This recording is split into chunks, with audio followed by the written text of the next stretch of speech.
સાહેબે બહુ બધી વાતો કરી છે, તમે પ્રતિભાવ આપ્યા છે, ખબર છે વિદાય છે, પણ આ તો એવી વિદાય છે કે જેમાં એક જગ્યા છોડવાની છે અને આગળ જવાનું છે. તો મારી વિનંતી એટલી છે કે તમે ધોરણ 10 પાસ કરો પછી બેસી ના રહેતા, પછી આપણે 11માં જવાનું છે. ખાસ એ વસ્તુ ઇમ્પોર્ટન્ટ છે.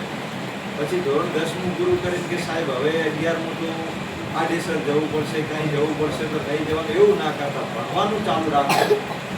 11-12 પૂરું કરી અને કોલેજમાં એડમિશન લઈ સારી તૈયારી કરી અને કોઈક સારી જોબ મેળવી અને વેલ સેટલ થાજો, જેના કારણે તમારો પરિવાર સુખી થશે અને સાથે સાથે તમારા ગામના અને આજુબાજુના જે છોકરાઓ છે એને પ્રેરણા મળશે અને એ પણ સુખી થશે. અને સૌથી મહત્ત્વનું એ છે હાલની તારીખે તો બધા જ બાળકોને ખાસ નમ્ર અપીલ છે કે જ્યારે તમે 10મું પાસ કરો એના પછી ભણવાનું છોડવાનું નથી. આપણે 11માં એડમિશન લેવાનું છે અને આગળ ભણવાનું ચાલુ રાખવાનું છે. રાખશો ને ચાલુ, પાસ તમે બધા થશો. મેં ભણાયા છે, મને ખબર છે, ભલે 5 દિવસ મને મળ્યા, પણ તમારી કેચઅપ શક્તિ સારી છે એટલે તમે 100% પાસ થશો.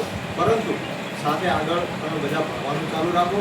તમારું જે 10માનું જે પરીક્ષા છે ખૂબ સરસ જાય અને તમે બધા જ કોઈ પણ જાતની ગભરામણ વગર આરામથી પરીક્ષા લખો અને ખૂબ સારા માર્ક સાથે પાસ થાવ એવી ભગવાનની પ્રાર્થના છે.